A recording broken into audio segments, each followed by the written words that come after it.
Salut toi, qui que tu sois. Je m'appelle Manon et je suis la maman de 2 merveilleux enfants.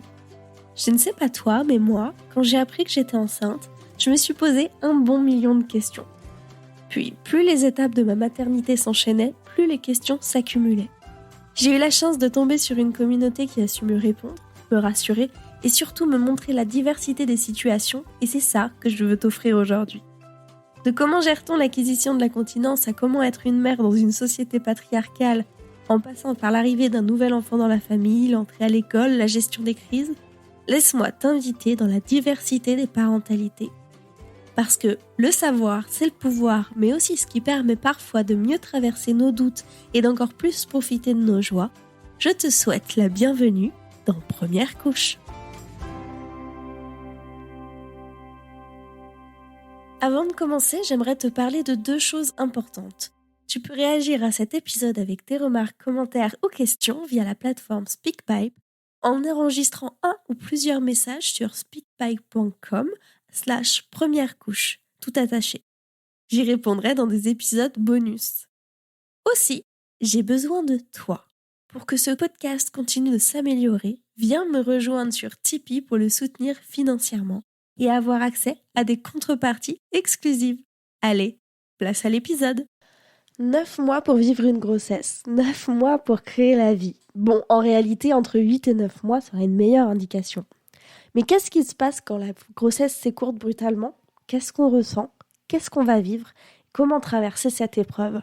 C'est à ça que nous allons tenter de répondre dans cet épisode. Découvrons donc comment ça s'est passé chez mes invités du jour. Bonne écoute ! Lucille vit à côté de Rennes et c'est la maman d'Adèle, Martin et Jules. Alors Lucille, toi tu as ta première fille qui est arrivée un petit peu trop tôt. Comment ça s'est passé pour toi ? Est-ce qu'il y a eu une raison de déclarer et comment tu l'as vécu ? Comment ça s'est passé ? Est-ce que tu veux bien nous raconter ça, s'il te plaît ? Oui, avec plaisir. Alors moi, effectivement, je suis la maman d'Adèle qui est née à 33 semaines plus 2 jours. Ok. Voilà, qui fait pas partie de la grande prématurité, mais qui est arrivée effectivement avec quand même plusieurs semaines d'avance. Oui, quand même. Voilà, c'était notre premier enfant, donc première grossesse aussi pour ma part. C'est quelque chose qui est survenu pour une raison particulière. Effectivement, j'ai fait une prééclampsie. D'accord. J'ai commencé par consulter pour des maux de tête, un état général de mal-être depuis quelques jours que je comprenais pas. À l'époque, j'étais pas encore suivie dans ma maternité, j'étais suivie par mon médecin traitant, puisque tout se déroulait bien et qu'on était encore pas trop avancé dans la grossesse, donc j'avais à peine commencé mes cours de prépa, etc. T'en étais où là au Et moment où j'ai tu consulté à consultes ? 31 semaines. Ok, ah oui, donc ça a quand même été assez rapide après. Oui, j'ai consulté à 31 semaines officiellement pour des maux de tête persistants et puis qui finalement ont révélé une tension beaucoup trop haute. À la suite de ça, les analyses d'urine ont également montré qu'il y avait de la protéinurie trop élevée. Tous les petits examens qu'on fait mensuellement et dont on comprend pas toujours les raisons en tant que femme enceinte, on trouve un peu fastidieux d'aller tous les mois au labo et tout ça. Bah, il s'est avéré que pour moi, ça a été essentiel en fait, puisque ça a révélé la présence de la prééclampsie, qui est donc une pathologie de grossesse assez fréquente, dont on parle pas toujours aux femmes, mais qui effectivement peuvent être dangereuses pour elles comme pour le bébé. Donc moi, après un suivi d'hôpital de jour, on m'a dit que mon bilan sanguin était de moins en moins bon et que effectivement la seule façon d'aller mieux, c'était de faire naître mon bébé, tout simplement. Ok. Donc on m'a d'abord hospitalisée en grossesse patho, et puis un jour, finalement, on m'a dit que la césarienne était pour aujourd'hui. Ah oui, du jour au lendemain, ils t'ont dit ça y est. Alors, du Ils ont jour au essayé de faire le lendemain, plus non. longtemps possible en fait. Oui, alors c'est ça, il y a quand même une grosse difficulté, c'est que c'est une balance bénéfice-risque. Bien évidemment, ça fait plaisir à personne de faire naître un bébé à ce terme-là. À la fois, l'état de la maman peut se dégrader rapidement comme moins rapidement. On est toutes différentes, hein. C'est le cas déjà pour toute grossesse, on le sait dans tous les sujets. Mais vis-à-vis de la maladie, c'est pareil, on peut pas prévoir ce qui va se passer le lendemain, comment le corps va réagir au traitement, parce que dans un premier temps, on essaie quand même de limiter les dégâts, on essaye de faire baisser la tension, on est surveillé constamment, il y a des monitos qui sont faits tout le temps, des cycles de tension jour et nuit. Mais effectivement, pour en revenir au tout début, à 32 semaines, on m'a donc dit, en gros, venez avec une valise, vous ressortirez quand votre bébé sera né. Ah Déjà. oui, comment tu reçois ça, toi? Parce qu'en plus, c'est ta première, Ouais, tu connais pas du tout ce monde-là, donc ça doit être flippant. c'est ça. Il y a un côté très flippant, comme tu dis, et à la fois, je fais partie d'une famille où la prématurité existe, puisque ma petite sœur à moi est née à 6 mois et demi de grossesse il y a 30 ans. Ah oui, Donc c'est vrai que c'est quelque chose qui à la fois fait peur et en même temps, comme on a eu la chance de pas avoir de séquelles de cette prématurité-là dans ma famille, c'est quelque chose qui a quand même fait partie de ma vie, plus ou moins. J'ai déjà vu des photos d'elle. J'ai 2 ans de plus qu'elle, donc c'est quelque chose qu'on m'a raconté. mmh, J'étais séparée de ma maman dans ce cadre-là pour l'hospitalisation que ça avait nécessité. La prématurité, c'est quelque chose dans ma tête qui, de par mon histoire personnelle, n'était pas forcément inconnu, déjà. d'accord. Mmh. La césarienne, pareil, puisque ma maman en a eu 2 aussi. Et voilà, c'est dans ma personnalité de prendre les choses un peu comme elles viennent et de prendre sur moi, même si je suis quelqu'un de très sensible, je me suis dit, de toute façon, t'as pas tellement le choix. Je me souviens plus de l'état dans lequel on est, d'excitation, parce que ce qui est très paradoxal, c'est qu'il y a de la peur, mais il y a aussi le fait de se dire, ça me rapproche de mon bébé. Oui, c'est clair, ouais. Et puis la naïveté quand t'as effectivement pas d'enfant avant, pas vécu d'accouchement avant, t'as pas entendu forcément de podcast, parce qu'il faut pas oublier que c'était il y a 8 ans. Oui. Donc j'y allais la fleur au fusil, tu vois. Je Tant suis mieux quelque part. allée, oui, je suis allée faire des petites emplettes de dernière minute. J'ai fait ma valise qui, bien entendu, n'était pas du tout prête à 7 mois. J'ai mis 3-4 leggings dans une machine à laver. Enfin, voilà, c'était un peu l'effervescence. Je pense qu'avec du recul, Thomas, mon conjoint, était beaucoup plus flippé que moi. Et puis, de toute façon, vraiment, il y avait un lâcher-prise total à se dire, si effectivement je suis en train de développer une pathologie, je suis mieux à l'hôpital que chez moi à me tourner les pouces, quoi. Voilà. Bah écoute, je crois que c'est la meilleure façon de le enfin, il y a pas de bonne ou de mauvaise façon, mais pour toi, psychologiquement, ça doit être quand même la meilleure façon Je crois de que le c'est un vivre. réflexe un petit peu aussi de se dire, de toute façon, c'est ce scénario-là. Il se trouve que j'étais la première de mes amies à être enceinte. Je travaillais en crèche à l'époque. Et c'est vrai que, mine de rien, c'est quand même plein de choses qui, mises bout à bout, m'ont fait faire confiance à l'équipe, en fait, dès le départ. J'étais Mmh. vraiment dans une posture, et ça a été différent pour mes autres accouchements, mais je me suis dit, je suis toute jeune, j'ai pas eu d'enfant, j'y connais rien, faisons leur confiance. Ouais, Voilà. je C'était un comprends. peu la situation initiale était celle-là. Voilà. Il t'avait un petit peu expliqué, à quoi tu pouvais faire face une fois qu'elle sortirait?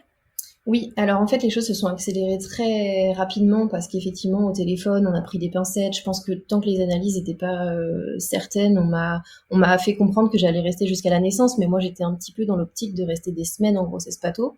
Mmh. J'avais pris de quoi m'occuper, etc. Et en fait, je crois qu'au 2e jour d'hospice, on m'a fait les injections de corticoïdes pour la Ah oui, maturation des OK. poumons. Mmh. Donc en fait, je me suis vite retrouvée dans le bain à me dire, ça va peut-être pas traîner. Et la réalité, malheureusement, c'est qu'on vit un peu au jour le jour. Les médecins attendent les résultats du matin et les prises de sang qui annoncent un peu ce qui va suivre. Donc Mmh. voilà, on est un petit peu dans le flou et je savais pas combien de temps ça durerait. Chaque jour était un peu un jour de plus. On le dit souvent dans le monde de la prématurité, chaque jour in utero est quand même un jour de gagné pour son bébé. Moi, Ouais. j'avais pas fait ma 3e écho, j'étais entre la 2e et la 3e. Donc effectivement, jusque-là, il n'y avait pas de retard de croissance, mais on ne savait pas non plus. Voilà. Ils ont pas fait d'écho à l'hôpital? Ils ont fait une écho la semaine de la césarienne, donc au bout de quelques jours effectivement d'hospitalisation, quand le bilan a commencé à vraiment chuter en termes de plaquettes, etc. Là, on m'a dit ça traînera moins. Et puis je suis passée assez rapidement dans un service. Alors la veille en fait de ma césarienne, je pense que c'était déjà un petit peu miroitant, mais je le savais pas. Dans un service de grossesse pathologique, puis de chambre kangourou. Ce que j'ai pas précisé, c'est que j'étais en niveau 2, moi, en maternité, inscrite en maternité de niveau 2, donc dans une grande ville qui est Rennes, où le transfert au CHU est possible. Mais OK. c'était pas ma volonté, parce que je savais qu'il y avait des chambres kangourous là où j'étais, Ouais. ce qui permettent quand même à la maman et au bébé de rester hospitalisés ensemble. Donc mon idée, c'était de tenir jusqu'à 34 semaines, date où officiellement les bébés peuvent rester dans ce niveau 2, s'ils vont bien, évidemment. Ok. Niveau 2, alors arrête-moi si je me trompe, mais je crois que il y a une néonate, mais il n'y a pas de réanimation. C'est Exactement. ça? Ouais. Ouais. Donc après, c'est ce que moi j'avais projeté dans ma petite tête. J'étais en train de me planifier qu'à quelques jours près, j'allais pouvoir rester là, ce qui était déjà hyper confortable pour la suite. L'idée de ressortir de la mater sans son bébé, ça fait rêver personne. C'est clair. Donc ça, c'était vraiment ma priorité. Et puis bien sûr, de se préparer un peu quand même à ce qui nous attendait, parce que voilà, ma fille devait naître mi-mai, elle est née en mars. Effectivement, on n'est pas du tout au point. On n'est pas parents, mon conjoint n'a pas du tout eu de jour pour rester avec moi.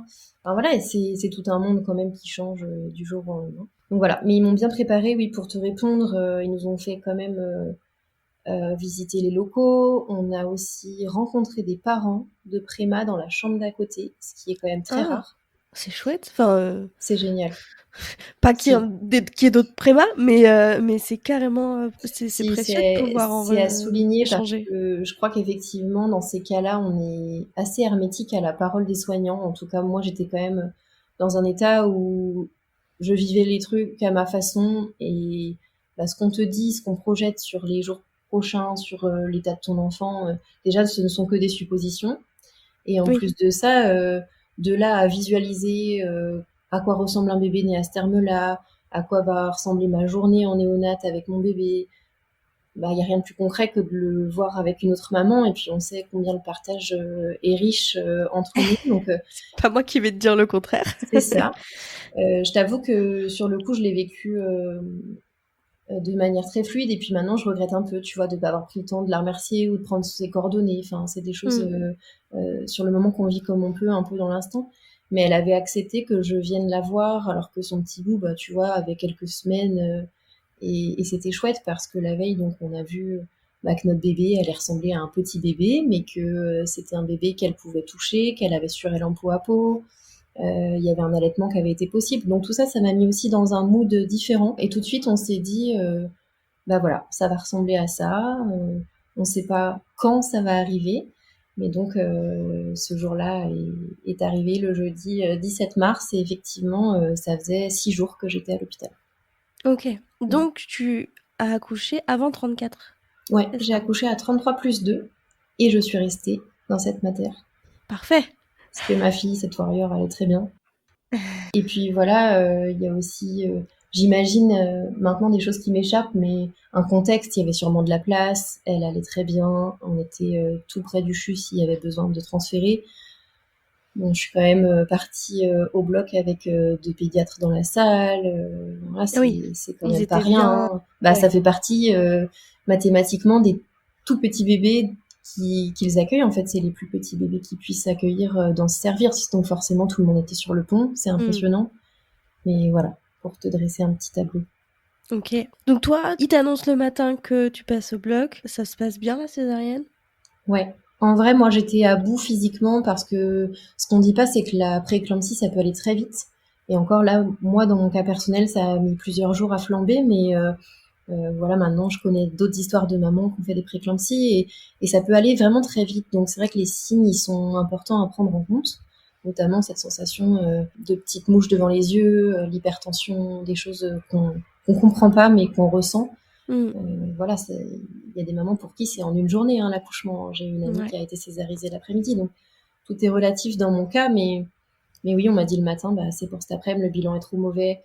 Je pouvais presque plus ouvrir les yeux tellement j'avais gonflé en œdème. Ah oui. Parce qu'il faut savoir qu'après, les reins dysfonctionnent complètement, et que du coup, on n'élimine plus du tout l'urine. Moi, j'avais pris 10 kilos en 6 jours d'hospitalisation en ne mangeant que des plateaux repas. C'est pour vous dire à quel point exactement l'eau est stockée. Donc j'allais très mal en fait cette semaine-là. Avec du recul, voilà, je vois des photos où je suis déformée totalement par l'eau stockée. Donc la césarienne, quelque part, c'est ce jour-là pour moi, et la rencontre avec ma fille, et la libération de ces sensations-là très désagréables. Ouais, parce qu'il faut savoir que la prééclampsie, c'est grave, mais ça peut. Le pire, c'est que ça peut virer en éclampsie, qui elle est mortelle. Voilà. Ce qui a été ton cas? C'était mon cas. On va y venir parce que moi, c'est le cas en postpartum. D'accord. Ah, ça, par contre, je ne savais pas que ça pouvait. Je pensais qu'une fois Ouais. l'accouchement fait, ça. Alors, c'est effectivement la solution à la prééclampsie. De toute façon, dans tous les cas, l'enfant doit naître. C'est ce qu'on nous ressasse quand on est diagnostiqué, c'est que la seule solution, c'est de faire naître notre bébé. Et c'est ce qui est très dramatique quand le terme est beaucoup, beaucoup trop tôt, en fait. Malheureusement, voilà, Est-ce que c'est il y a pas pas de qu'une maladie traitement de fin de grossesse? complètement. C'est quand même une maladie qui peut arriver à plusieurs stades. De mémoire, je crois qu'on dit que c'est quand même pas avant 20 semaines, mais j'ai peur de dire une bêtise. En tous les cas, c'est quelque chose qui prendrait son origine dès le tout départ, mais qu'on décèle plus tard. C'est très lié au placenta, en fait, à l'implantation du placenta.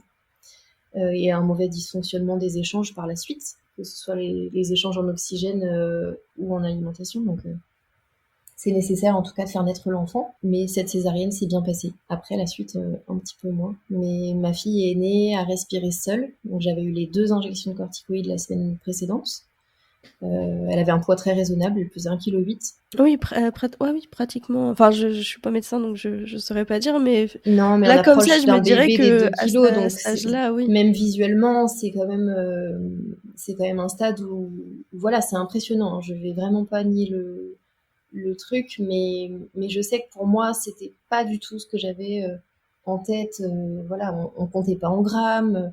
C'était un bébé qui avait de la couleur, qui était éveillé, qui réagissait aussi par le regard. Enfin, voilà, il y avait plein de choses qui se sont très bien passées cette première journée.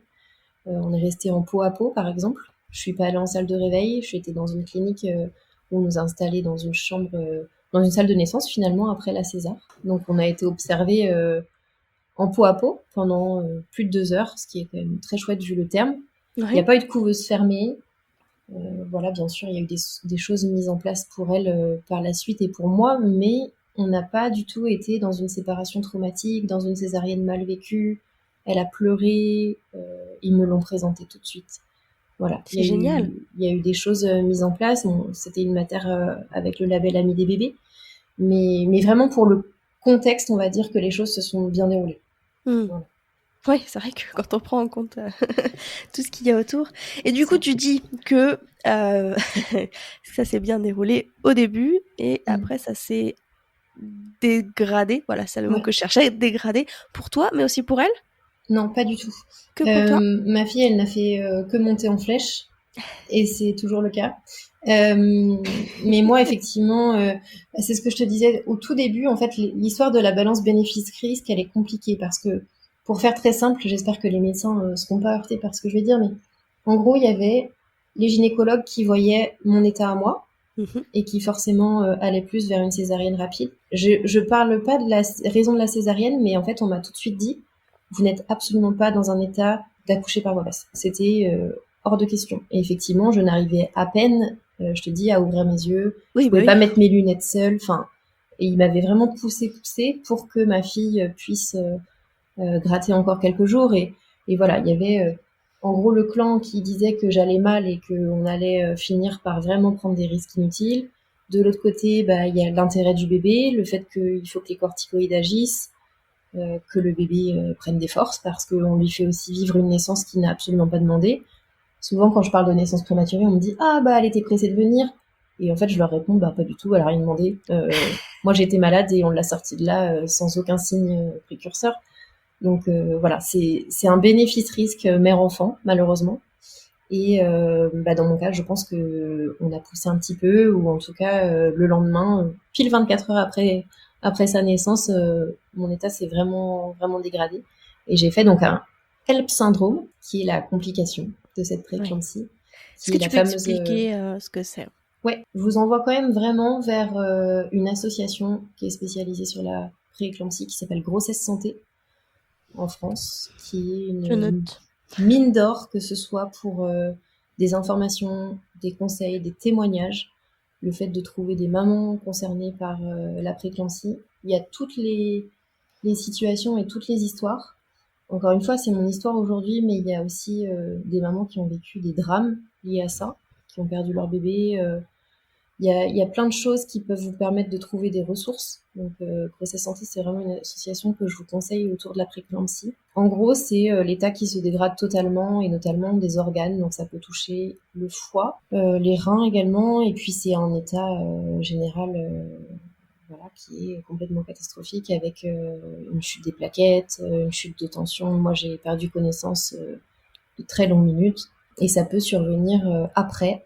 Souvent, les mamans le ressentent avec une barre qu'on appelle épigastrique, qui est une douleur, Dans le sternum. voilà, qui est très difficile à décrire, mais qui est foudroyante. Voilà. Pour ma part, c'était en chambre de mater, c'est ça qui a été compliqué, c'est que j'avais donc Adèle avec moi. Heureusement, ma maman était venue l'après-midi et je lui avais dit oh c'est bizarre, je me sens pas très bien, alors que franchement la veille tout était nickel. Ouais. Moi une fois ma fille en forme et une fois la césarienne passée, pour moi on allait dans le petit train-train de la néonate, même si c'est pas réjouissant. Hein. Mais voilà, il y a eu un deuxième coup d'arrêt, on va dire, et j'ai pas pu m'en occuper pendant quand même plusieurs jours. Il n'y a pas eu Le temps de te remettre. voilà, il n'y a pas eu d'opération ou autre, mais je saurais même pas te dire. En fait, c'est un trou noir hein, pour moi. Mon conjoint l'a encore plus mal vécu que moi, puisque dans ces cas-là, c'est eux qui assistent impuissants. Mais le risque vital, il est à ce moment-là surtout. Et c'est ce qu'on veut éviter quand on fait naître l'enfant plus tôt, justement. Ouais. Mais toi, ils ont pu rattraper le coup. C'est ça, c'est ça, c'est ça. Moi, je fais partie des femmes, on en parlera peut-être après, mais pour qui les grossesses sont toujours un peu compliquées, un peu risquées. Et Ok. j'ai appris à le percevoir puisque j'ai eu la chance d'avoir eu 2 enfants après. Mais voilà, cet accouchement, c'est pas passé du tout comme prévu. Et puis, du coup, les suites de couches ont été très longues. Moi, j'ai été traitée jusqu'à 3 semaines après, donc c'est pas énorme, mais ma tension descendait pas. J'avais des plaquettes qui remontaient très difficilement, etc. Donc voilà, on est restés toutes les deux hospitalisées finalement, mais encore une fois dans des conditions très correctes puisqu'on était tout le temps ensemble. Ça, c'est chouette. J'ai tiré mon lait à partir de J2 et puis les choses se sont mises en place petit à petit. Et la néonate, ça se passe comment? Alors c'est pareil, moi j'ai une vision qui est assez douce de cette néonate. Faut pas oublier que la chambre Congo, ça n'existe pas partout. Et c'est quand même un nombre infime de places dans les services.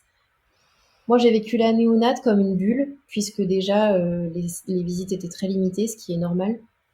Ça m'a permis de connaître ma fille, d'être entourée, d'avoir du monde à solliciter, très bienveillant et à l'époque encore assez disponible pour le faire.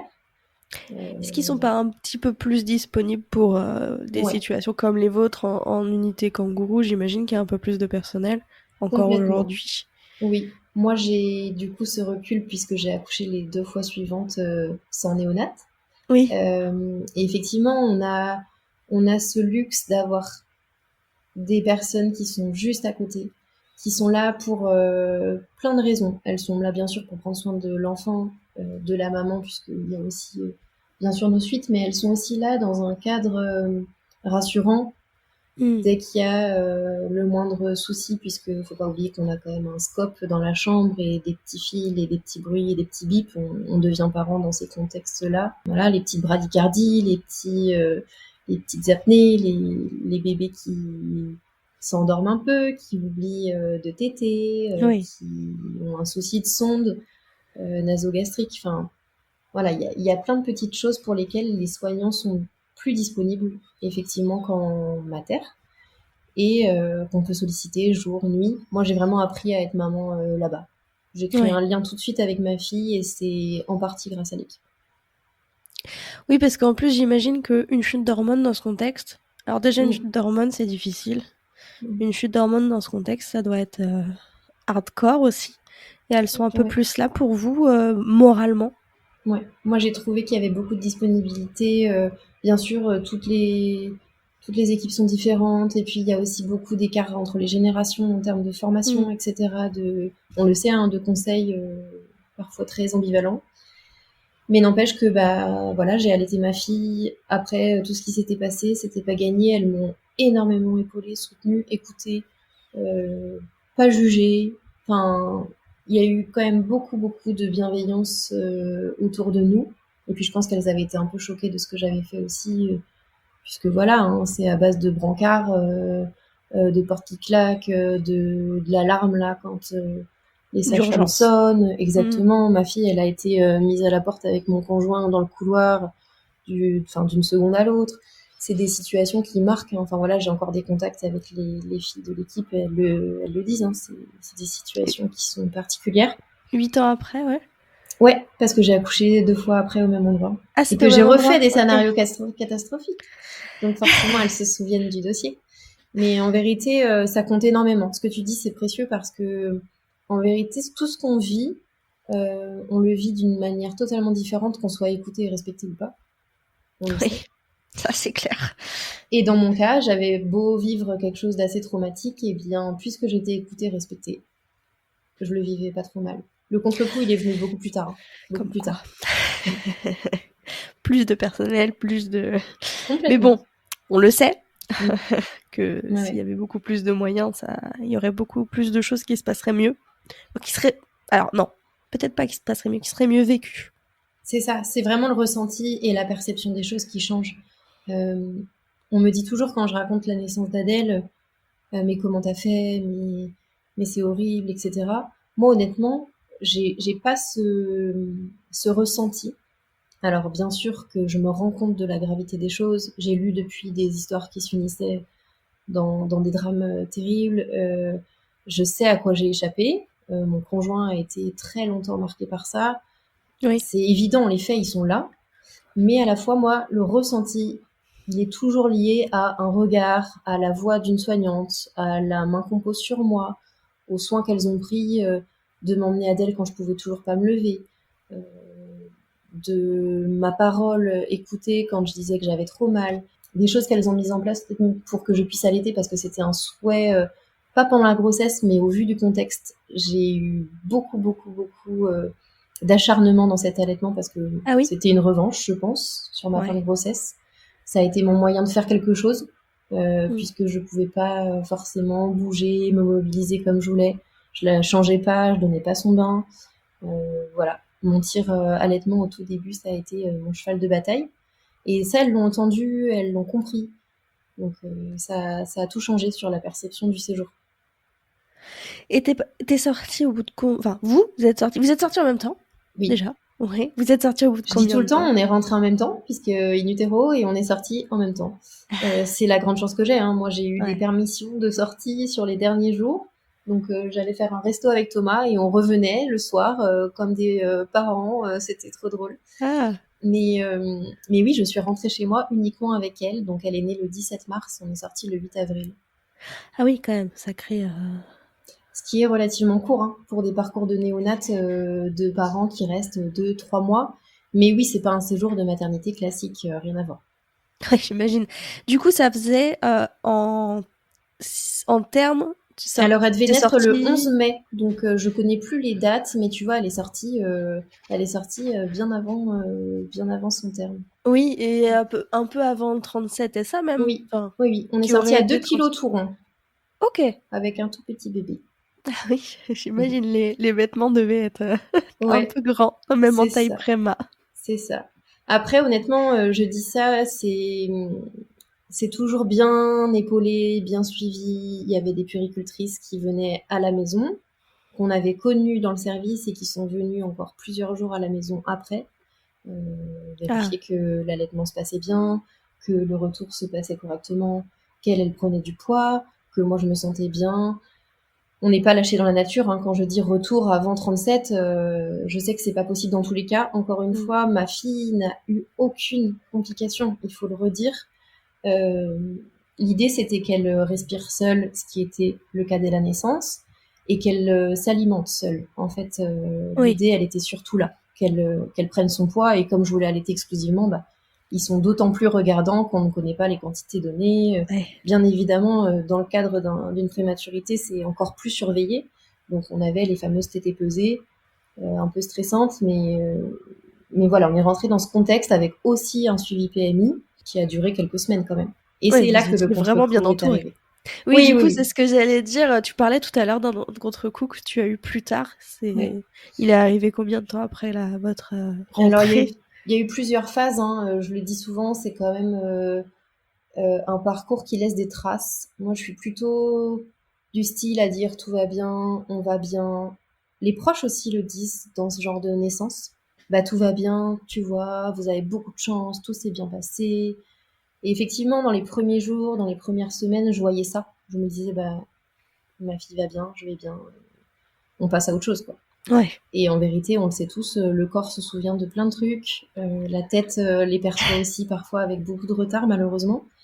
Et moi, j'ai eu plusieurs périodes très compliquées. Alors, c'est arrivé avec la fatigue, hein. Je pense que c'est une accumulation parce que la néonate, c'est pas tout beau, tout rose quand même, hein. En gros, je tirais mon lait, je lavais mon tire-lait, j'emmenais le lait dans le frigo de la néonate, j'étiquetais, je rentrais, je le séchais, je mettais une alarme pour 3 heures plus tard. Il fallait aussi qu'entre-temps ma fille se mette au sein parce qu'en plus de la sonde, il fallait qu'elle apprenne à téter. Oui. J'avais mes soins à moi, j'avais des cycles de tension la nuit. On me réveillait la nuit pour prendre encore ma tension. Enfin, Ok. honnêtement, c'est un séjour qui est épuisant. Et puis voilà, une fois qu'on est à la maison, eh bien, mon conjoint avait eu ses 3 jours de congé de naissance directement, mais il n'a pas eu de congé pendant la néonate. Donc moi, ces jours et ces nuits, c'était tout seul, quoi. C'est-à-dire qu'il venait après le boulot, mais il s'est pas arrêté de travailler à l'époque. Il n'y a pas de congé un peu plus grand pour ces cas-là? Et ben écoute, encore une fois la naïveté de la jeunesse, mais il s'est pas mis en arrêt. On n'a pas eu du tout de soignants dans le service ou de. Moi j'ai vu une psychologue, mais qui m'a pas du tout parlé de ça non plus. Avec du recul, je peux te dire il aurait bien sûr été avec moi, et c'est ce qui s'est passé pour les garçons ensuite. Mais non, c'était comme ça, quoi. J'étais juste Ok. hospitalisée et il n'y avait pas de sujet. Quand je suis rentrée, il a eu le congé qui était classique à l'époque, donc si je dis pas de bêtises, c'était 11 jours. Oui, 11 jours calendaire. Donc samedi, Voilà. dimanche inclus. Autant te dire que ça passe très vite quand les proches n'ont Ouais. pas vu ton bébé parce qu'ils n'ont pas pu venir en néonat. Autant te dire que bah là, les jours qui suivent le retour, T'as c'est eu la un défilé? débandade. Ouais. Voilà. C'est un premier enfant des deux côtés. Ah oui, en plus, Euh, ouais. Vu le parcours, ils avaient eu tellement peur pour moi que c'était évident qu'une fois qu'on était sortis, la vie reprenait. Hmm. Et puis voilà, la fatigue s'accumulant, le contre-coup de réaliser ce qui s'est passé, re-raconter à tout le monde. Je pense qu'il y a plein de choses qui sont venues par la suite parce que, comme dans beaucoup de situations d'urgence, tu survis, tu fais. Et puis bah, les choses, elles arrivent après. Et moi, j'ai fait quand même une grosse dépression pendant, je dirais, quasiment 6 mois. Et c'était l'année suivant sa naissance. Donc ça D'accord. a mis quasiment 1 an à retomber. Et j'avais un congé parental pour rester auprès d'elle, puisqu'on m'avait aussi pas mal conseillé de la garder à la maison du fait de la prématurité. Ah oui? Voilà, ce qui entraîne plein de choses, hein. Je suis pas contre l'idée, mais bah, l'isolement que ça procure, voilà, n'a pas aidé. Oui, N'a pas aidé. je comprends. Voilà. Ok. J'ai envie de te poser une dernière question. Oui. Qu'est-ce que tu dirais à quelqu'un qui apprend que elle a une prééclampsie et qu'elle s'apprête à vivre ça? Alors évidemment, on est bien d'accord que chaque histoire est différente. Mm. Est-ce que tu aurais envie de dire quelque chose à ces mamans-là? Alors déjà de s'écouter, c'est la première chose. Pour certaines, ça va être de se mettre dans une bulle, de se focaliser sur soi, sur son bébé, de prendre le taureau par les cornes et de se dire un peu comme j'ai fait, bah on y va, on avance, on va le vivre comme ça doit se présenter. Et pour d'autres, ça va être de s'écouter aussi dans le lâcher prise, le refus. Pour certaines, ça va être de pleurer, d'extérioriser, d'écrire. Moi, j'ai eu un carnet tout le long de la néonate où c'était un peu un exutoire. À l'époque, les réseaux sociaux, ça se limitait à je poste mon repas du midi. Ça a bien changé. Voilà. Maintenant, il y a des mines d'or sur la parentalité, sur l'accès à l'info, sur même la prématurité, hein. Moi, Hmm. j'ai une amie qui tient un compte extrêmement précieux qui s'appelle Les Bêtises Prématurité. Un compte Insta qui répertorie énormément de ressources sur toute la France sur la prématurité. Donc si c'est une maman qui est plutôt angoissée par ce monde-là, qui n'y connaît rien, qui se sent seule, déjà de se dire qu'il y a beaucoup, beaucoup de bébés qui naissent préma tous les ans, et donc beaucoup de parents qui deviennent parents comme ça. Et qu'on a toujours moyen d'échanger, de se raccrocher à quelqu'un, de partager sa peine, parce qu'on a le droit d'être super mal. C'est clairement toujours un scénario différent de ce qu'on projetait. C'est aussi ça, c'est aussi d'accuser le coup et de se dire bah ouais, je vais pas aller à terme, je vais pas avoir fait la chambre. Parfois on n'a même pas un prénom. Nous on avait une maison en construction.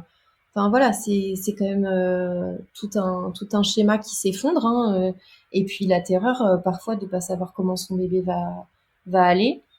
Il faut se dire que aujourd'hui on a le droit de le dire quoi. Il y a aussi ça. Il y a aussi ça. Si c'est dur et que ça va pas, et ben c'est ok de se faire entendre, de se faire écouter par les équipes, parce que moi j'ai eu beaucoup de chance dans cette histoire, c'est de faire face à des personnes qui prenaient beaucoup notre avis en compte, qui étaient à une place qui était très juste. Ils nous ont toujours demandé si on voulait en premier lieu faire les soins, si on se sentait aujourd'hui de les faire, etc. Voilà, prenez la place que vous souhaitez prendre et autorisez-vous aussi à avoir besoin de temps. C'est ok quand on a un tout petit bébé de pas le toucher. C'est ok quand on a un tout petit bébé qui vient de naître de pas avoir envie tout de suite de mettre en place quelque chose. C'est aussi ok de pas avoir envie d'allaiter. Enfin voilà quoi, comme dans toutes les situations et encore plus dans celle-là, préservez-vous quoi.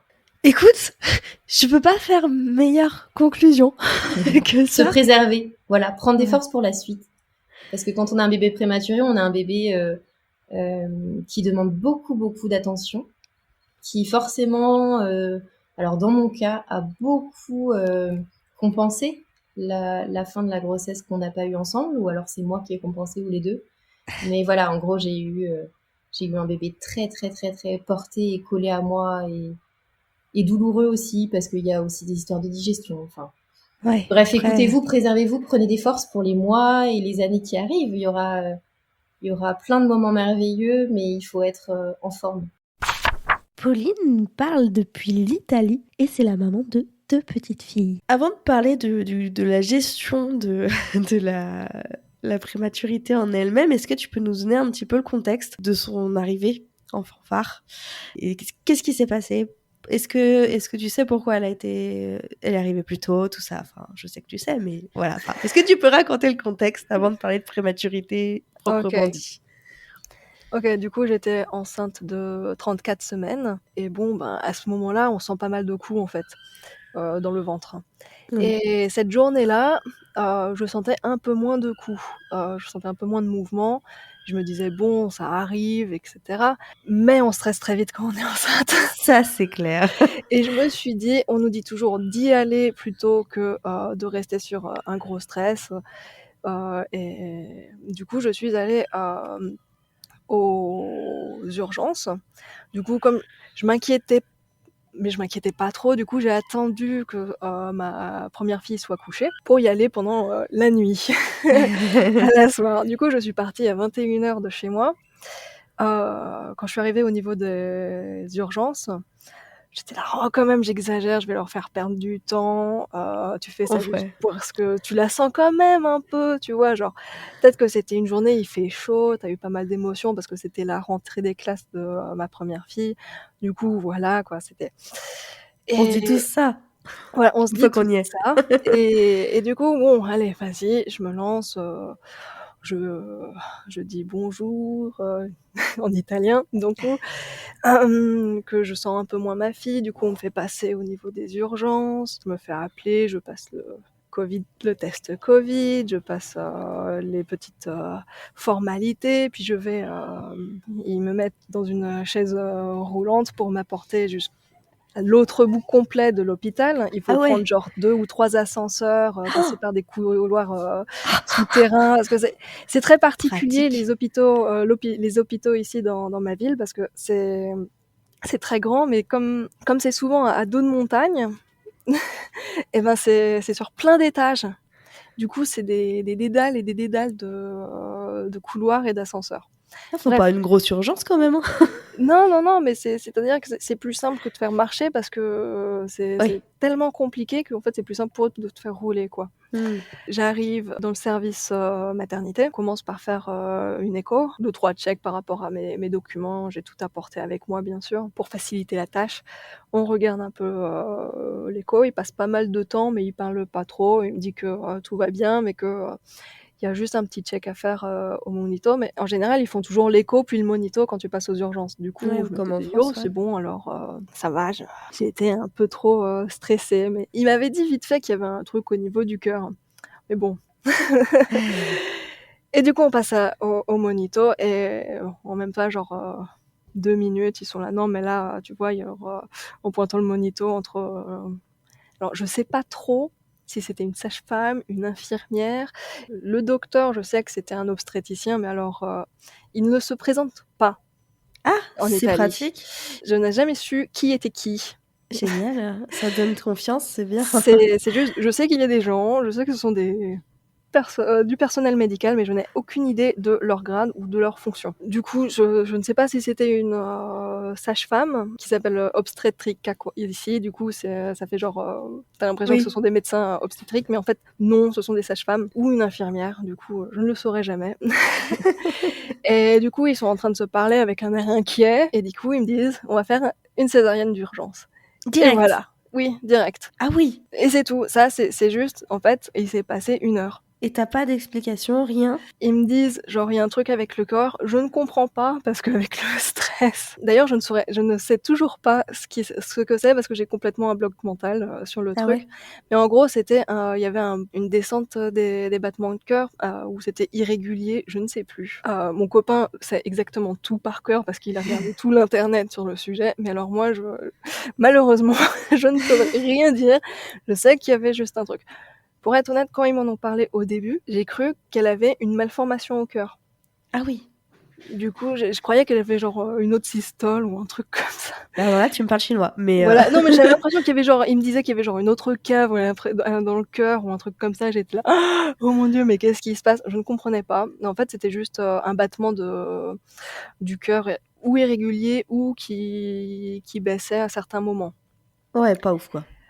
Pas ouf. Du coup, ils me disent: «Bon, bah, va faire, une césarienne d'urgence». Ils commencent à me dessaper et tout. J'étais là: «Mais, je peux appeler mon mari, je peux appeler mon» et genre, le médecin en chef me regarde en souriant, genre, sans me répondre. J'ai fait: «Bon, OK, je l'appelle quand même». Et C'est chaud! du coup, j'étais là: «Non, elle va faire, une césarienne d'urgence». Genre, je comprends pas. Je dis: «Vous pouvez expliquer à mon mari?» Du coup, il lui explique vite fait. Donc lui, il est avec, ta première Et il est avec ma à la première maison, qui à la dort? maison, qui dort. Du coup, pendant qu'ils sont en train de me dessaper, je me souviens même plus s'ils m'ont tout enlevé, s'ils m'ont enlevé que quelques trucs, j'en ai aucune idée. Mon copain, il est en mode panique. Du coup, ils lui ont expliqué vite fait qu'ils allaient me faire une césarienne d'urgence, qu'ils étaient pas sûrs, ils étaient en train d'appeler, l'hôpital, pédiatrique pour savoir si ils faisaient la césarienne dans l'hôpital où j'étais ou dans l'hôpital pédiatrique. Pour savoir si, on m'emmenait là-bas ou parce que le bébé irait à l'hôpital pédiatrique Ouais. et pour savoir mais le truc, c'est qu'au niveau du protocole, mon copain m'a expliqué plus tard qu'il avait lu que quand c'était dans une situation comme la mienne, dans les 15 minutes, le bébé devait être sorti. Ah oui, c'est l'équivalent du code rouge, ici, en France. Ah oui, Voilà, d'accord, mais oui, donc personne me l'a dit. ils t'expliquent rien, ils y Il vont et m'explique absolument rien, juste que je dois faire une césarienne d'urgence. Je pense que je coupe le téléphone, je crois. J'ai aucune idée de où sont mes affaires, je ne me rappelle pas. Je sais qu'on m'emmène, en salle d'opération. On est censé me faire une, épidurale, comme ça je peux voir la naissance. Puis avec l'anesthésiste qui était très gentil, qui m'aide à marcher et tout, j'étais en total choc. bah, tu Je m'étonnes. tremblais à mort, je comprenais pas, mais bon, je disais à peu près genre: «Oui, alors, j'ai, je prends pas de médicaments à part du fer et pour, l'hypothyroïdie, j'ai une allergie à la poussière», ce genre de trucs. Je sais que je raconte ça. Pour l'épidurale, apparemment, mon copain m'a dit après qu'il n'avait pas réussi à me la faire parce que je tremblais trop. On m'a mis le masque, pour le truc, j'arrête de trembler et j'entends l'anesthésiste dire: «C'est beau la drogue». Et c'est la dernière chose que j'entends avant le blackout. Je me réveille, j'ai l'impression qu'on me donne des énormes claques, mais je sais même pas si c'est vrai ou pas. C'est Et ouf. je sais pas ce qui s'est passé. Du coup, je me réveille et la première chose que je vois, c'est genre, une dame, peut-être, l'infirmière slash sage-femme Sage-femme. qui était là et du coup, je suis donc dans la salle, d'opération, tu sais, genre c'est super, métallique, lumière à fond dans la tête et là je suis là: «Mon bébé, est-ce qu'il est vivant?» et tout ça. Ouais, logique. Voilà. Du coup, on me dit que oui, oui, oui, le bébé va bien, elle est très belle, elle a même pleuré, du coup ça va. Bah, bon, par contre, j'ai pas pu la voir, hein. Mais ils t'ont endormi sans te prévenir, Oui. en fait? Oui, D'accord, oui, OK. ils m'ont endormie sans me prévenir, je savais pas. OK. Mais c'était l'urgence, j'en sais rien, écoute.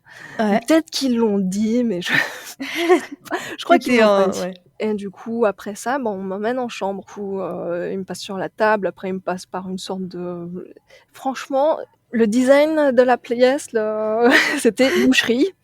J'avais l'impression d'être dans une boucherie, qu'on me passait de salle en salle de boucherie tellement c'était métallique, qu'on me plaçait, tu sais, genre sur un truc, en métal où c'était Ouais. froid, c'était dur, c'était Mmh. après une césarienne. Oui, j'ai pas dit que j'avais fait une césarienne. Je sais plus. Enfin bref. Si. Oui, bah, J'ai que c'était une césarienne d'urgence. Tout le monde le sait du coup. Hem et du coup, bon, on passe, j'ai mal, j'ai froid, je me sens pas bien, heu, le choc, du coup, on me passe en chambre. J'ai aucune idée de si je suis arrivée dans la chambre habillée ou pas, qui m'a habillée, si c'est moi, si c'est quelqu'un d'autre, j'en ai aucune idée.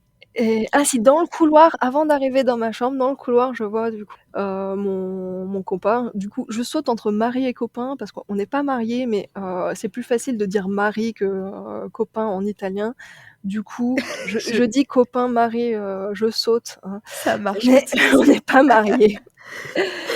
Du coup, je le vois vite fait dans le couloir, genre 2 minutes. Il me dit qu'il a vu le bébé, qu'il a pu faire une photo, il me montre la photo. Apparemment, il y a le médecin, pédiatrique qui a dit: «Ah, les gens avec leurs photos Instagram et tout», en mode râler. Ah! Juste, la mère n'a pas vu l'enfant, enfin, je sais pas. Du coup, bon, voilà, c'est l'ambiance. Mais apparemment, c'est un très bon pédiatre, hein, du coup, bon, voilà et et du coup, il me dit qu'il a pu, laisser la première avec, du coup, sa tante qui est venue pour la garder. Et du coup, là, il allait, rentrer chez nous. Le bébé était parti en ambulance, à l'hôpital pédiatrique. Les stades, ça allait. Elle avait, pleuré, du coup, ça allait. Elle avait pas ça allait, ça allait. On n'avait pas trop d'inquiétude. Elle était en urgence quand même, mais Ouais. c'était en urgence, ça va. Et ils l'ont quand même emmenée en urgence, mais du coup, ils ont pas pris le temps de te la présenter? Non, non, non, ils l'ont emmené tout de suite. Après avoir pu voir, mon copain 2 minutes, ils m'emmènent en chambre. Comme je t'ai dit, je me souviens plus si j'étais habillée, si j'étais pas habillée, qui m'a habillée, je me souviens de rien. Après ça vient la première nuit du coup, où j'étais bon, ben, en état de choc, total. Ton copain était avec toi? Non, non, non, non, il est Ah reparti, oui, pardon, oui, tu l'as dit tout à l'heure en en fait, plus. le truc, c'est qu'il ne pouvait pas rester. Ah Parce oui! qu'il y avait toujours il y a toujours les recommandations, covid. Il ne pouvait venir me voir qu'1 heure pendant la journée. De 1 heure? Ouais, de 1 heure, de midi à 1 heure, un truc comme ça. Ah ouais! Ouais et C'est violent.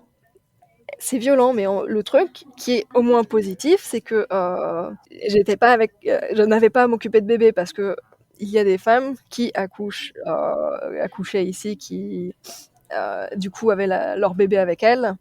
Que ce soit césarienne ou pas, c'était 1 heure par journée où il pouvait y avoir de l'aide. Quelle horreur. Personne ne peut venir. Du coup, étant donné que je n'avais qu'à m'occuper de moi, ça allait. J'avais qu'à Ouais, juste, rester allongée dans mon lit. De toute façon, je pouvais faire que ça.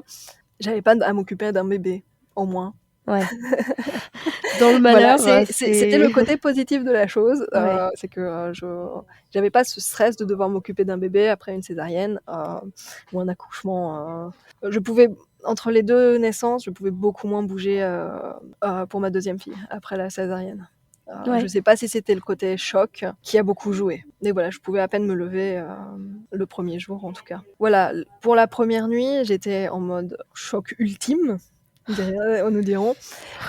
Étant donné que personne ne me donne d'informations, on est au milieu de la nuit, en mode si mon bébé meurt, personne ne me le dira. Du coup, je me mets à pleurer, il y a une infirmière qui vient, ou une sage-femme, je ne sais pas. Il y a quelqu'un qui vient, qui me dit ah mais faut se reposer et tout ça. Du coup, je lui dis oui, mais s'il y a un truc qui va pas, est-ce qu'on me communiquera, etc. Du coup, elle me rassure, elle me dit que s'il y a quelque chose qui se passe, on me le dira, etc. Du coup, je me calme un peu et je dors. Du coup, les seuls médicaments que j'aurai, ce sera du Doliprane 3 fois par jour. Après une césarienne? Après une césarienne. Ok. Du coup, ça aide pas pour la mobilité. Tu m'étonnes. Après, plus pour parler de la prématurité plus que de l'accouchement, parce que c'est plutôt ça le sujet. Je ne... Le sujet, c'est que ton bébé est arrivé trop tôt. Ok. Donc, il y a tout. Ok. En gros, je suis collée au lit. La première journée, je dois faire une première fois pipi dans un haricot. Sauf que, enfin, tu sais, genre le premier pipi, c'est là, et j'y arrivais absolument pas parce que, genre, faire pipi dans cette position, je n'y arrive pas et je dois être assise. Enfin bref, j'ai réussi. Du coup, après, on m'a amenée aux toilettes. J'ai commencé à faire quelques pas. C'était très difficile, mais mes premiers pas, je les fais avec du coup, mon copain. Du coup, voilà, les premiers jours que je passe, c'est vraiment focus à essayer de bouger, de me reposer. Je faisais que dormir. Chaque pas était genre une conquête. Aller faire pipi, c'était une conquête. On m'apportait des repas super légers. Je pouvais rien manger parce qu'avec l'anesthésie générale, il fallait attendre quelques jours et que j'aille faire caca. Ah ouais. Et je pouvais du coup manger genre de la purée. Ouais, rien de réconfortant, quoi. Voilà, Enfin, et boire du thé. Ok. Et c'est tout. On te donnait des nouvelles de ta fille, quand même? Du coup, on n'était pas dans le même hôpital. Ouais. J'avais très peu de nouvelles. J'avais très très peu de nouvelles. On me disait tout le temps que les infirmières pédiatriques allaient venir me parler vers la mi-journée pour me donner des nouvelles parce qu'ils les appelaient, etc. Elles ne le faisaient pas, ou ils ne le faisaient pas parce qu'il y avait aussi un infirmier pédiatrique. Du coup, je n'avais aucune nouvelle, sauf quand mon copain y allait. Du coup, il allait la voir l'après-midi. Du coup, il m'envoyait des photos, il me disait comment ça se passait, il parlait avec les médecins là-bas, il allait au compte-rendu. Et c'était les moments où j'avais des nouvelles d'elle. Je te Voilà. demande pas comment tu l'as vécu, ça s'entend. Bah, c'était pas cool. C'était assez difficile, mais bon, on pouvait pas faire grand-chose, quoi. Quand est-ce que tu as pu la rencontrer? J'ai pu la rencontrer du coup le vendredi après-midi. Elle est née le mardi soir, le mardi à 22h48. Du coup voilà, on peut dire mercredi. Du coup j'aurais passé le mercredi et le jeudi et le vendredi matin à ne pas la voir et j'ai pu la voir le vendredi après-midi, après ma sortie. Ah oui, t'es sortie, d'accord. En fait, Voilà. il fallait absolument que tu sortes pour pouvoir aller C'est pas à du tout l'autre le même hôpital. hôpital. Ouais. Du coup, voilà. Du coup, j'ai pu la voir à ce moment-là. Ça a été assez difficile parce que je n'avais que du Doliprane. On a pu sortir. La sortie de l'hôpital, c'était folklore parce qu'on a demandé comment on peut sortir par ascenseur. Personne ne savait. Donc c'était Et que des escaliers? non, au final, mon copain et moi, j'étais en mode dans le coltard, mais lui, il est un peu plus. Lui, il était beaucoup plus focus sur comment faire les choses. Bref, on arrive jusqu'au taxi parce qu'on n'a pas de voiture.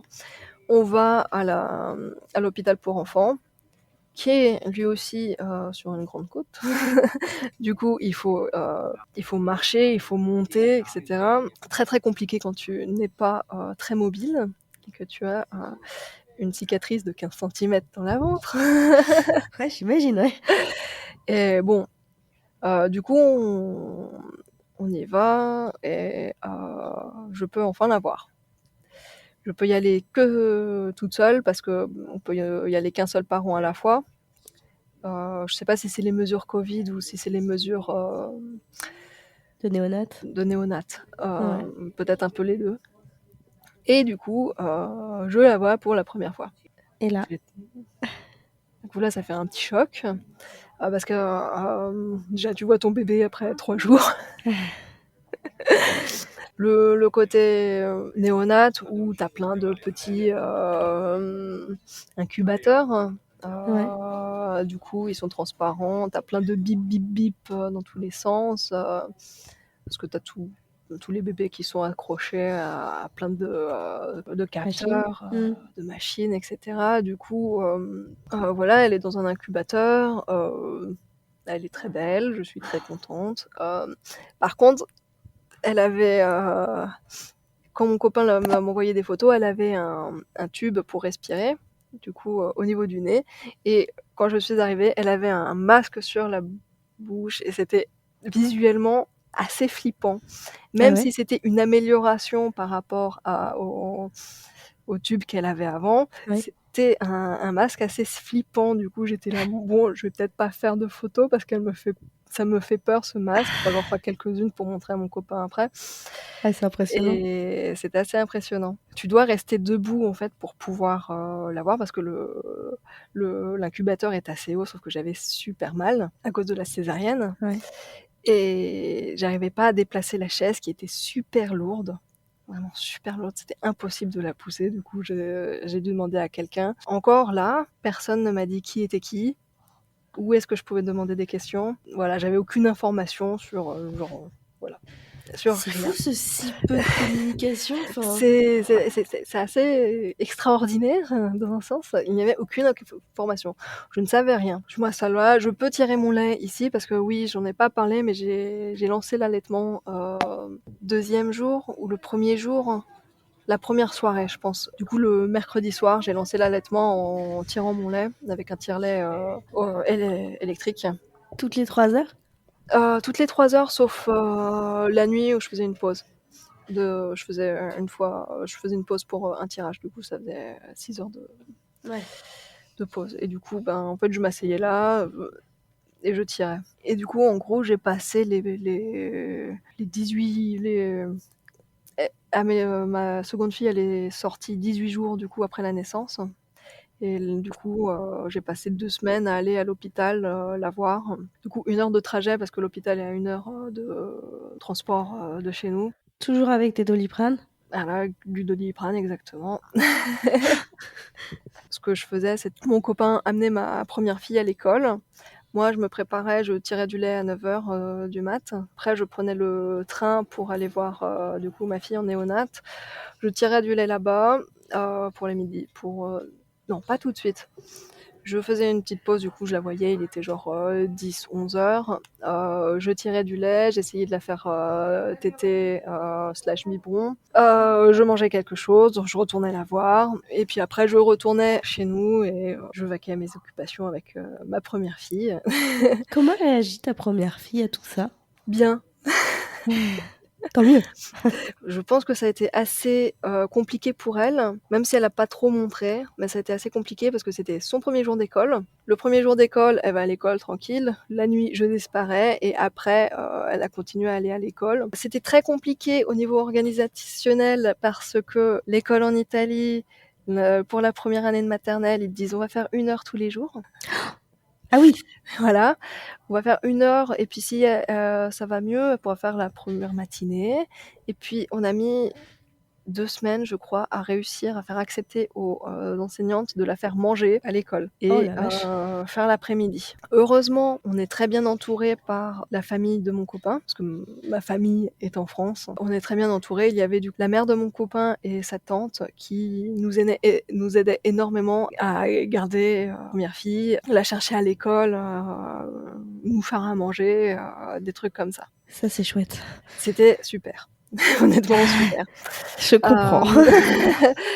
Parce que ça permettait à mon copain de travailler pour garder son congé paternité de 10 jours en Italie pour quand notre deuxième fille rentre de la maternité, de la néonate, de pouvoir travailler, pour moi de pouvoir être plus longtemps à l'hôpital avec du coup ma seconde fille. Aujourd'hui, elle a quel âge, la petite? Elle a 9 mois. 9 mois réels? C'est ça, 9 mois réels et sinon là, elle doit avoir 8 mois, oui. Parce elle a 9 mois et demi, du coup, comme elle est née, 1 mois et 10 jours, plus tôt, OK. ça Ouais. fait 8 mois là. Qu'est-ce que ça a impliqué, prématurité pour elle? Pas grand-chose en fait. On a eu beaucoup de tests médicaux Ouais. quand elle était à l'hôpital, quand elle était, en néonate. Elle a eu des tests cardiaques pour voir si ça allait, étant donné qu'elle est née, à cause de ça. Mmh. Il y avait pas de souci. Du coup, après, c'était surtout des contrôles. Les premiers mois de, sa vie, j'avais pas mal de rendez-vous. Du coup, une écho de la fontanelle, une écho des hanches, mais ça c'est normal, je crois. Un test au niveau de la surdité qui est obligatoire pour tous les prématurés. Elle avait 8/8 à l'examen, du coup, normalement, si elle avait été née un nombre de semaines normal, on l'aurait pas dû le refaire. Mais là, comme elle est OK. préma, on a Mmh. dû le refaire. Ce qui fait au moins 8 heures 8 heures que je raconte, non, ça fait 3 heures de transport, plus ou moins. Ah oui, de transport à chaque fois. Du coup, Ah c'est oui. pour ça que c'est quelque chose d'assez prenant pour nous. Oui, clairement. Parce que ça fait genre 1 heure et demie pour arriver jusqu'à l'hôpital et puis pour retourner, plus l'examen quoi. On a dû faire un test cardio du Elner, Elmer, Alors là, Holter, quelque chose comme ça. J'ai une sorte de blocage mental, honnêtement, sur tous les examens ou tout ce qu'elle a eu en fait. Je n'arrive pas du tout à retenir. C'est vraiment psychologique, hein. C'est ouais. comme je ne sais pas ce qui a déclenché la césarienne d'urgence ou le test qu'elle a fait, c'est vraiment un blocage psychologique. Du coup, j'ai dû l'amener là-bas, ils lui ont mis plein d'électrodes sur le corps avec, une petite boîte et elle a dû garder ça pendant une journée où j'écrivais exactement ce qui se passait, type, du genre: «Elle a mangé, je l'ai changée, je l'ai habillée, je l'ai mis en porte-bébé», des trucs comme ça. Et du coup, le lendemain, je leur apportais, je leur donnais le machin et ils faisaient une analyse. OK.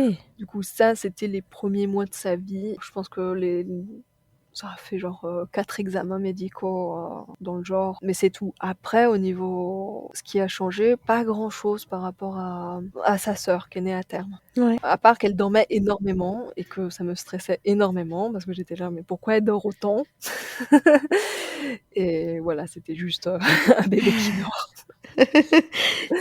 Ce qui Donc là, c'est un peu hors sujet, mais ce qui te changeait beaucoup par rapport à la première. Voilà. Si quelque chose qui m'a beaucoup impactée et pour dire qu'on oublie tout, c'est que je n'y pensais absolument pas.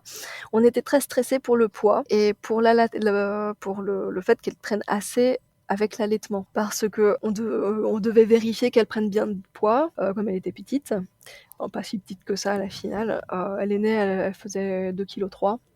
Ah, beau score pour, 34 semaines. Voilà, du coup, ça allait et elle était pas du tout réticente à manger, même le contraire. Sauf que l'allaitement, tu sais pas exactement combien elle prend Oui.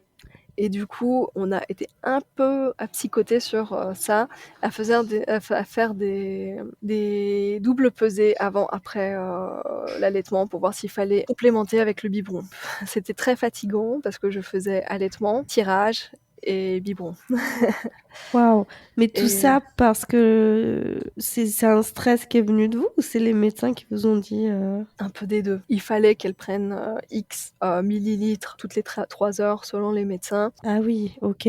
Mmh. On a fait ça très longtemps. Ça doit être épuisant C'est déjà physiquement et mentalement, hein. c'est ça et après, on aurait pu se calmer assez vite.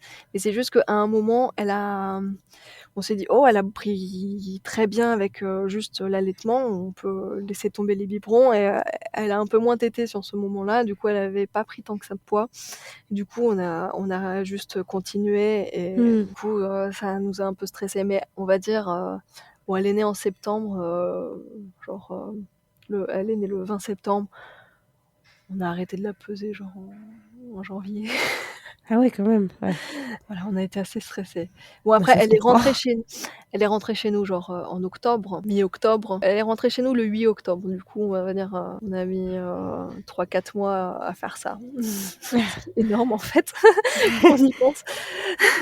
Bah, ça Et devait être épuisant, ouais, pour ouais, vous, c'était assez enfin. épuisant mentalement et bah, après physiquement, c'est une routine. Mentalement et physiquement, c'est vrai que c'était épuisant au niveau de l'allaitement, de tirer du lait, En plus des tétés d'un les nouveau-né, tétés, ouais. pour y être en ce moment. Littéralement, en ce moment. C'est ça. Et ben du coup, je voulais enchaîner sur le retour à la maison. Par rapport à votre aîné, vous étiez plus stressé ou du coup... Alors, j'imagine que vous deviez être très heureux de rentrer à la maison et de plus avoir... déjà avoir votre fille avec vous et aussi plus avoir tout ce chemin, toutes ces organisations à faire et que ça voulait dire qu'elle allait bien. Ou est-ce que vous étiez plus stressé par rapport à sa prématurité ou c'est juste, ça y est, elle rentre à la maison, c'est un nouveau-né quoi. On était plutôt, c'est un nouveau-né. Elle était assez grande, assez. Le poids, ça allait. Quand elle est sortie, elle faisait 2,7 kg.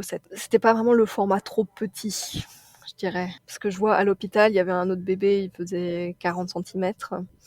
Waouh. Au même âge de naissance à 34 et ça. Ah oui. Pour ma seconde fille, du coup. Ok, elle était prématurée, mais elle avait pas d'autres soucis en fait. Elle allait bien. Du coup, on n'était pas trop sur le côté. Oh, il faut faire attention à ça, ça, ça. C'est juste, ok, elle est née un peu en avance, mais elle va bien. Faut pas trop. Ok. On se prenait pas trop la tête en fait. C'était vraiment un bébé normal. Voilà. On n'était pas trop stressé par rapport à ça. C'est chouette. Ça fait. Voilà. Non, au moins, donc ça a vraiment été gros soulagement le retour à la maison quoi. Voilà. Honnêtement, c'était. Quand elle était encore à l'hôpital, elle allait bien, elle passait les étapes tout de suite de passage à la thérapie intensive. Tous les jours, il y avait des améliorations par rapport à sa respiration, par rapport à son alimentation. Elle prenait bien le biberon, elle prenait bien du poids, elle respirait de mieux en mieux tous les jours. Le seul truc, c'est qu'il lui faisait des tests au niveau cardiaque, mais tout allait toujours très bien. Du coup, on n'était pas trop stressés. On était genre, ok, elle va bien. Ok, elle est née prématurée, mais elle va bien. Du coup, quand elle est rentrée à la maison, on était juste stressés parce que c'était un nouveau-né. On faisait attention à son poids. Il y a tous les trucs, c'est stressant au nouveau-né. Mais on n'était pas trop omnubilés par le fait qu'elle était prima. Ça, c'est cool. Enfin, ça doit... Je me répète un peu, mais voilà. Non, c'est sûr que je me retrouve pas trop dans les discours de la prématurité par rapport à ça. Ouais. Je trouve qu'on a été très chanceux. Elle va avoir un suivi à long terme ou pas du tout? Non, elle va avoir une écho abdominale en novembre. Je sais pas trop pourquoi. Mais après, elle avait une petite hernie au niveau du nombril, comme ça peut arriver à pas mal de bébés. Et c'est peut-être par rapport au tube qu'ils ont dû lui mettre pour l'alimentation. D'accord. Du coup, je ne sais pas pourquoi ils lui font, honnêtement.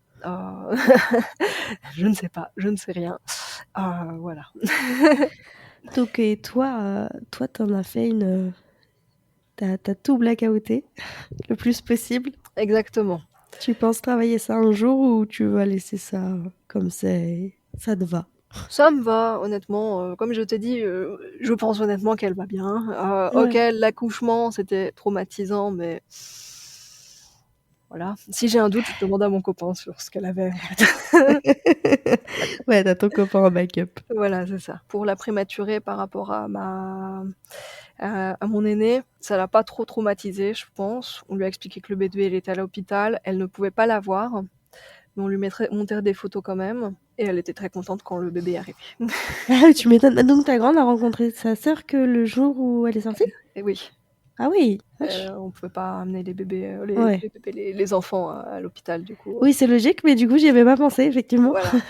Mais on lui mettrait les photos. Du coup, ma fille a quand même vu des photos où le bébé était avec des tubes et des trucs comme ça. On n'a pas caché le côté hôpital à ma fille. Ça n'a pas eu l'air de lui faire trop peur. Voilà, j'espère que cet épisode t'aura plu. Si tu souhaites y réagir, que ce soit en posant une question à une invitée ou pour commenter un ou plusieurs points évoqués, je t'attends sur speakpipe.com/première couche. Soyons fous, ça t'a tellement plu que tu voudrais un épisode supplémentaire sur le sujet ? Fais-le moi savoir en m'envoyant un mail, en venant commenter le post sur Instagram ou en m'envoyant un MP. D'ailleurs, viens t'abonner à mon compte @premièrecouche pour suivre toutes les actus du podcast et bien plus encore. Et pour soutenir le podcast, tu peux faire un don sur Tipeee, mais aussi, et surtout, partager cet épisode autour de toi pour que, peut-être, il puisse aider une personne de plus. Sur ce, à très vite!